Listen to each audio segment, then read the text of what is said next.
एक संध्या जैन गुरु श्री चाई कोजुंग एक सूत्र का पाठ कर रहे थे।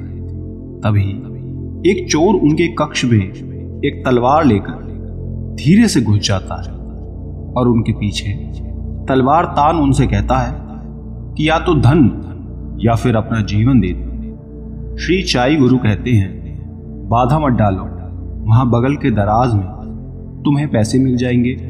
और ये कहकर वापस वो पाठ करने लगते हैं। पाठ समाप्त करने के बाद वो अपने स्थान से उठते हैं और उस चोर से कहते हैं कि सारा धन मत ले लेना, कल मुझे ऋण चुकाना है, कुछ छोड़ दे।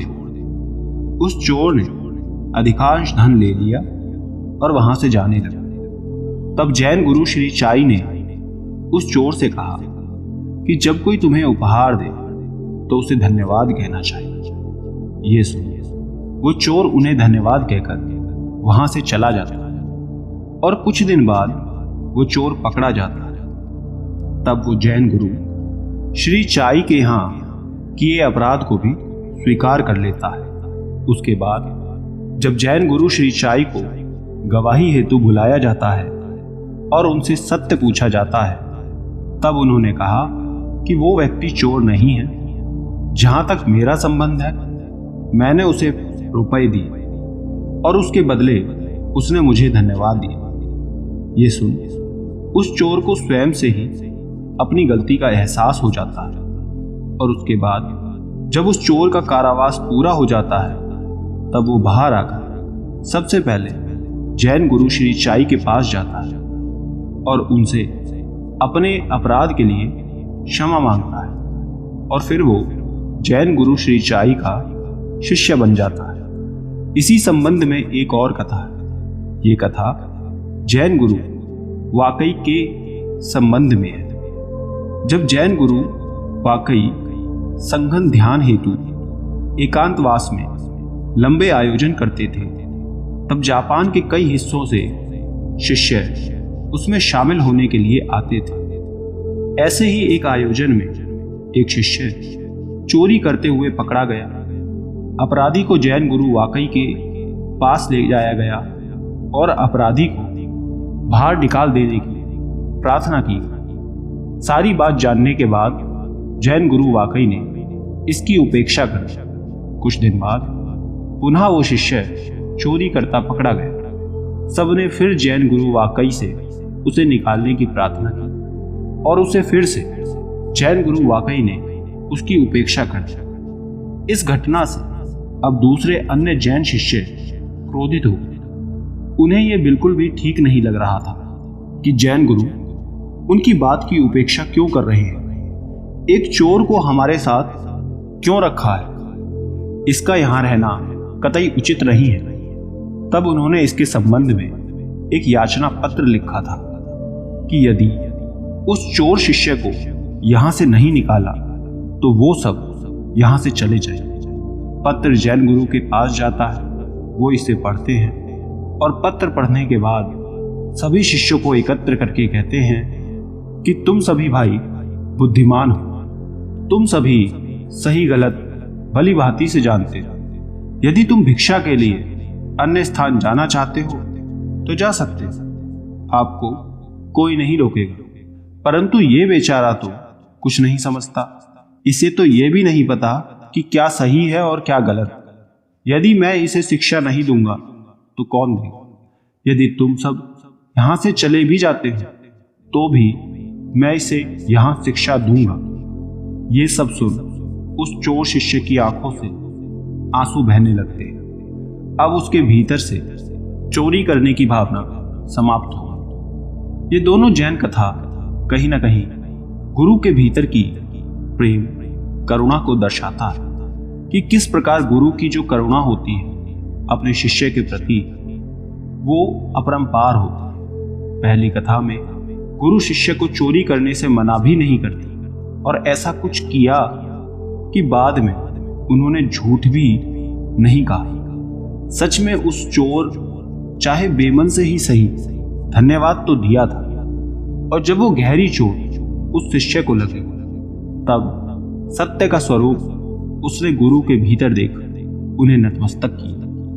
उसी प्रकार दूसरी कथा में वे चाहते तो गुरु उस शिष्य को डांट सकते थे या बाहर निकाल सकते थे, परंतु उन्होंने ऐसा नहीं किया, उसका साथ दिया। और यही तो फर्क होता है एक गुरु और शिष्य में, जो हमेशा अपने शिष्य को सही राह दिखाते हैं, उनका साथ देते हैं। और यदि हमारे भीतर कुछ सीखने की करुणा हो, लगन हो, तो हम उसे सीख ही जाते हैं। एक बार तथागत बुद्ध अपनी यात्रा के दौरान एक जंगल से होते हुए जा रहे थे। उनके साथ उनके कुछ अनुयायी भी थे। उसी जंगल में एक रास्ते में एक व्यक्ति खुदाई कर रहा था। बुद्ध और उनके अनुयायी उस व्यक्ति को देखते हैं और आगे बढ़ जाते हैं। सभी शिष्य उनसे कहते हैं कि कुछ देर विश्राम कर लेते हैं। बुद्ध अपने अनुयायियों के साथ एक वृक्ष के नीचे विश्राम करने बैठ जाते हैं और उस व्यक्ति को खुदाई करते हुए देखते हैं। वो व्यक्ति काफ़ी देर तक उस जमीन की खुदाई करता रहता है। काफ़ी देर खोदते खोदते उस व्यक्ति को जमीन के अंदर एक कलश मिलता है। उस कलश में हीरे जवाहरात भरे होते हैं। ये देख वो व्यक्ति खुश हो जाता है। उसने सोचा, आज मेरा भाग्य जाग उठा है। उसकी खुशी का कोई ठिकाना नहीं रहता। उसने वो कलश बुद्ध के चरणों में रखा और कहा कि तथागत, आपके आशीर्वाद से ही मुझे ये अपार दौलत प्राप्त हुई है।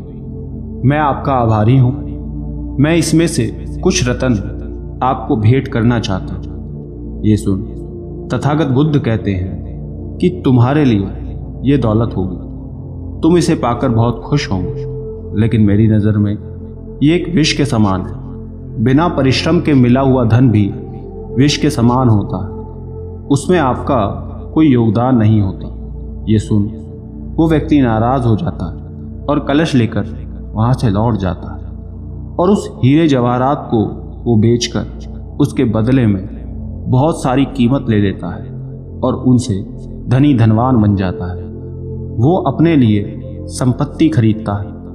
उसकी सारी गरीबी दूर हो जाती है। उस व्यक्ति को यूं अचानक धनवान बनता देख गांव का दूसरा व्यक्ति उससे ईर्ष्या करने लगता है और राजा से जाकर उसकी शिकायत कर देता है। वो राजा से जाकर कहता है कि महाराज, जमीन में दबा कोई भी धन राजकोष का होता है। उस अमूक व्यक्ति ने उसे निजी काम में लाकर नियम का उल्लंघन किया है। ये सुन राजा को क्रोध आ जाता है। वो तुरंत अपने सैनिक द्वारा उस व्यक्ति को महल बुलवाते हैं और उससे उस कलश के बारे में पूछा जाता है। वो व्यक्ति सब बात सच सच बता देता है। व्यक्ति कहता है कि मैंने हीरे जवाहरात बेचकर संपत्ति खरीद ली है। ये सुन राजा क्रोधित होकर उसकी सारी संपत्ति जब्त कर लेते हैं और उसके पूरे परिवार समेत उसे जेल में बंद कर देते हैं। काफ़ी समय तक वो व्यक्ति जेल में बंद रहता है। उसे अब एहसास हो जाता है कि बुद्ध ने सही कहा था, हमें हमेशा मेहनत से ही कुछ हासिल करना चाहिए। आज मेरे लालच की वजह से मेरा पूरा परिवार यहाँ इस जेल में कैद है और दुखी है। इससे तो अच्छा होता कि रोज सुबह शाम मेहनत कर लेता, उन्हें कम से कम इस जेल से अच्छा जीवन तो दे पाता। ये मैंने क्या कर दिया। अब मुझे पूरा जीवन ऐसे ही काटना होगा और मेरे परिवार को भी इसकी सज़ा भुगतनी होगी। मुझसे बहुत बड़ी गलती हो गई। ये सोच वो खुद को बहुत कोसता है, खुद को दोषी मानने लगता है। एक दिन राजा घूमते घूमते जेल के निरीक्षण के लिए जाते हैं। वो सभी कैदियों को देखते हैं। तब उस व्यक्ति से भी मिलना होता है। राजा को देख वो व्यक्ति कहता है कि राजन, मुझे क्षमा कर दें, मुझसे बहुत बड़ी भूल हो गई और सबसे बड़ी भूल ये हुई कि मैंने किसी के समझाने पर भी उसकी बात नहीं सुनी। वो व्यक्ति कहता है कि राजन, जिस समय मैं उस जमीन की खुदाई कर रहा था और मुझे ये कलश मिलता है, उस समय महात्मा बुद्ध वहीं उपस्थित होते हैं। जब मैंने वो कलश उन्हें उपहार में देना चाहा, तब उन्होंने मुझसे कहा था कि इसमें रत्न नहीं, विष भरा है। इस तरह से कमाया गया धन कभी काम नहीं आता। बिना परिश्रम के मिला हुआ धन विष के समान होता। ये सुनकर मैंने उनका अपमान किया था, लेकिन आज जेल में रहकर मुझे अनुभूति हो रही है कि उनकी बात बिल्कुल सच थी। बिना परिश्रम के मिला धन विष ही होता है। मुझसे बहुत बड़ी भूल हुई है। मुझे इस बात का बहुत पछतावा है। मैं एक बार महात्मा बुद्ध के दर्शन कर उनसे क्षमा मांगना चाहता हूँ। ये सुन राजा ने उसकी बात का मान रखा। राजा समझ गया था कि इसे अपनी गलती का पछतावा है। राजा ने अपने सैनिकों द्वारा बुद्ध को पूरे सम्मान के साथ महल आने का आमंत्रण भिजवाया। बुद्ध सब बात सुनकर महल में आते हैं। राजा उनका आदर सत्कार करते हैं। तब उस व्यक्ति को जेल से निकालकर बुद्ध से मिलवाने लाया जाता है। वो व्यक्ति बुद्ध को देख उनके चरणों में बैठ जाता है और उनसे क्षमा मांगता है। बुद्ध से कहता है कि आपकी बात सत्य थी तथागत। उस कलश में वास्तव में विष था जिसने मुझे जेल भिजवाया। मुझे आज अपनी गलती का बहुत अफसोस हो रहा है। बुद्ध समझ गए थे कि उस व्यक्ति ने सबक सीख लिया है। बुद्ध उस राजा से कहते हैं कि उसे छोड़ दे। वो अब समझ गया है। तब बुद्ध के आदेश से राजा ने उसे जेल से रिहा कर दिया। उसने उसी दिन से परिश्रम से प्राप्त धन से जीवन यापन शुरू कर दिया। दोस्तों, आपने क्या सीखा इस कहानी से कमेंट करके ज़रूर बताना। धन्यवाद।